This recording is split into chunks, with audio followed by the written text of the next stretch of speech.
produit pour vous. Rendre heureux. Aux politiciens élus vous disant qu'ils vous rendront plus heureux que l'autre candidat.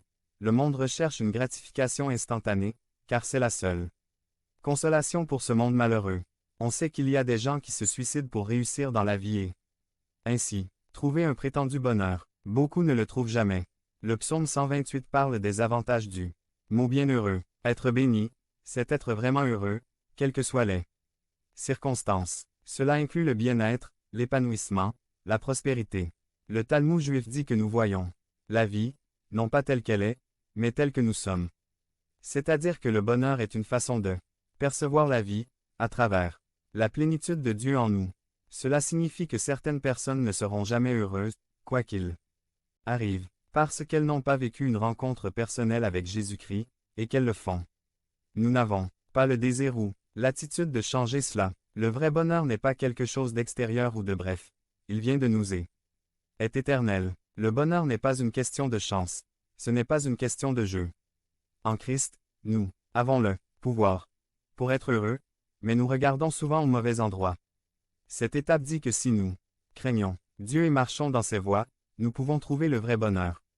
2. En Christ, vous avez le pouvoir de faire de votre maison ce que vous voulez être. Les versets 3 et 4 nous disent que nos foyers peuvent être bénis. L'image des femmes comme des vignes fructueuses et des enfants, comme des plants d'olivier est plus qu'une simple famille nombreuse et florissante. C'est une image de prospérité, de confort et d'amour. Les plants d'olivier sont des symboles de bien-être, de richesse, dans la culture juive. Ce tableau ne représente pas une femme enceinte en permanence, n'est-ce pas, mesdames? Mais une maison où règne richesse, confort et progrès. Devenez membre de la chaîne et AIDEZNOUS à propager la parole de Dieu dans le monde entier. Samedi 16 mars 2024. Si vous croyez en la puissance de Dieu, commentez 11. La vérité est qu'en tant qu'homme, nous avons le pouvoir de transformer nos mariages et nos enfants à travers les choix et les décisions que nous prenons. L'Écriture dit encore que si nous craignons Dieu et marchons dans ses voies, nos maisons seront remplies de sa bénédiction. 3. En Christ, vous avez le pouvoir de transformer le monde qui vous entoure. Le psaume 128 nous parle de la prospérité de la nation d'Israël. Vous, les hommes, avez le pouvoir de rendre notre Église, notre communauté et notre culture forte et prospère, ou faible et rare. Cela dépend de l'endroit où vous placez votre regard, de l'endroit où vous passez votre temps, de ce que vous enseignez à vos enfants. Apprenez-vous à vos enfants comment avoir un foyer heureux, un mariage pour la vie, et réussir dans la vie. Préparez-vous la prochaine génération à être une génération aimant le Dieu très haut. Son enseignement sera l'élément vital de la prochaine génération de dirigeants politiques, de journalistes, d'enseignants, de prédicateurs et de travailleurs. Les valeurs que vous inculquez seront les valeurs de ceux qui gouverneront quand vous serez vieux. Quel héritage laissez-vous à ce monde?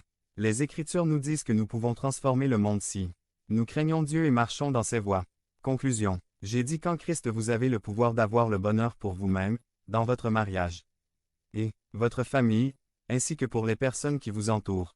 Mais vous me direz comment y parvenir. Réellement, étudions ensemble. 1. Craignez le Seigneur. Comprenez que cela ne signifie pas avoir peur de Dieu.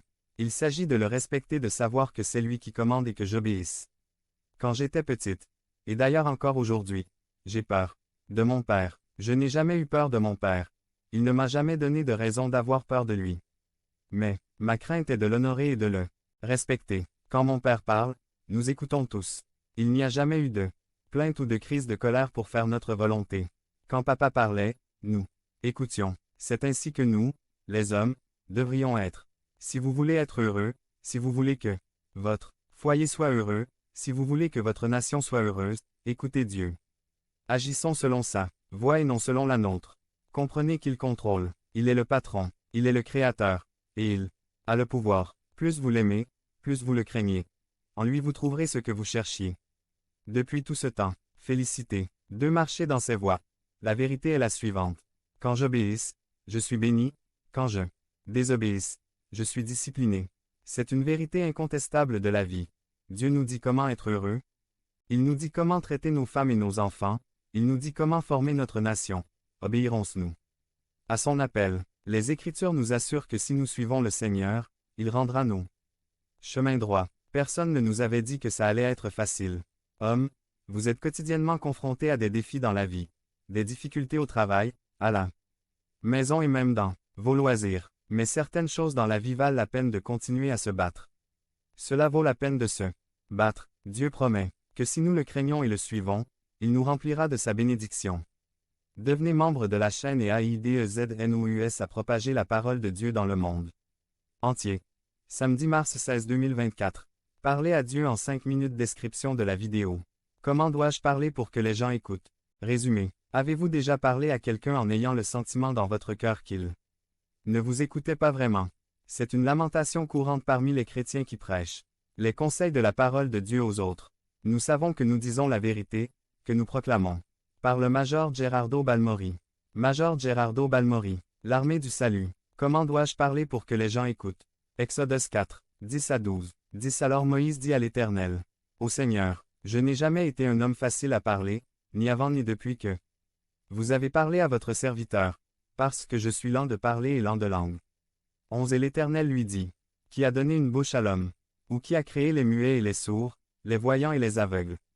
Ne suis-je pas Jéhovah? 12 Maintenant donc, va, et je serai avec ta bouche, et je t'enseignerai ce que tu diras. Introduction. Avez-vous déjà parlé à quelqu'un en ayant le sentiment dans votre cœur qu'il ne vous écoutait pas vraiment? C'est une lamentation courante parmi les chrétiens qui prêchent les conseils de la parole de Dieu aux autres. Nous savons que nous disons la vérité, que nous proclamons la vie. Notre message est essentiel pour ceux qui nous entendent, mais alors pourquoi ne nous écoutent-ils pas? Il y a certainement un manque de communication dans le monde aujourd'hui, un manque d'intérêt à entendre Dieu. Mais comment fonctionne la communication? Pour que la communication existe, il faut qu'il y ait quelqu'un qui parle et un qui écoute. C'est aussi simple que cela. La plupart du temps, nous nous plaignons de ne pas être entendus, mais avez-vous